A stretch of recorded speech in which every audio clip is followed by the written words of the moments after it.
Sporti edhe njerë dëshmoi fuqinë e tij si një mjet i jashtëzakonshëm edukimi, motivimi dhe zhvillimi personal për të rinjët.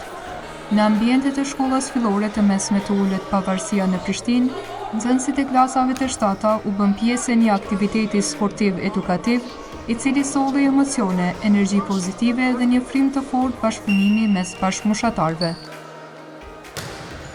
Kjo minigar u zhvillua në kuadër të projektit Sporti për Edukim dhe Vetbesim, i mbështetur nga Komuna e Prishtinës dhe zbatohet nga Qendra për Inovacione dhe Zhvillim.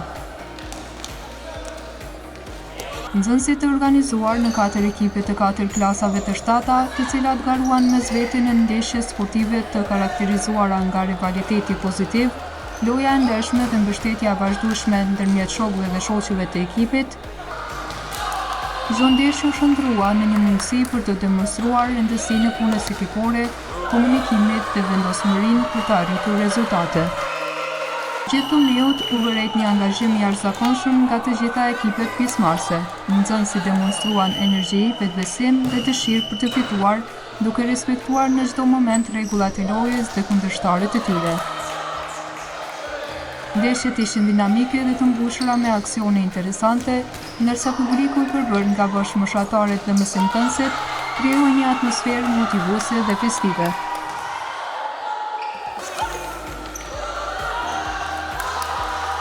Pas dueleve të forta dhe konkurrencës së shëndetshme, 2 klasat më të suksesshme siguruan vendin në finale. Rruga drejt ndeshjes përfundimtare nuk ishte e lehtë, pasi të gjitha ekipet treguan nivel të lartë gare dhe dëshirë për të arritur deri në fund. Finalja solli emocionet më të mëdha të aktivitetit. 2 ekipet finaliste zhvilluan një ndeshje të fortë dhe mjaft të balancuar, ku rezultati mbeti i hapur deri në momentet e fundit. Çdo aksion shoqëroi me vreuritje dhe duartrokitje nga shokët e klasave, derisa tensioni pozitiv i garës e bëri ndeshjen edhe më interesante. Fituesi përcaktua me rezultat të ngushtë, duke reflektuar nivelin e lartë të përgatitjes të përkushtimit të 2 ekipeve. Përmes lojrave ekipore dhe aktivitete sportive, pjesëmarrësit patën mundësinë të mësojnë vlera të rëndësishme jetësore si bashkëpunimi, respekti ndaj tjerëve, përgjegjësia, disiplina dhe menaxhimi i emocioneve. Këto janë aftësi që të i kalojnë kufijt e fushës sportive dhe kontribuojnë drejt për drejt në formimin e qytetarëve të përgjegjshëm dhe aktiv. Ky aktivitet u realizua në kuadër të projektit Sporti për Edukim dhe Vetbesim, i cili po zbatohet nga organizata jo qeveritare Qendra për Inovacione dhe Zhvillim me mbështetjen financiare të Komunës së Prishtinës.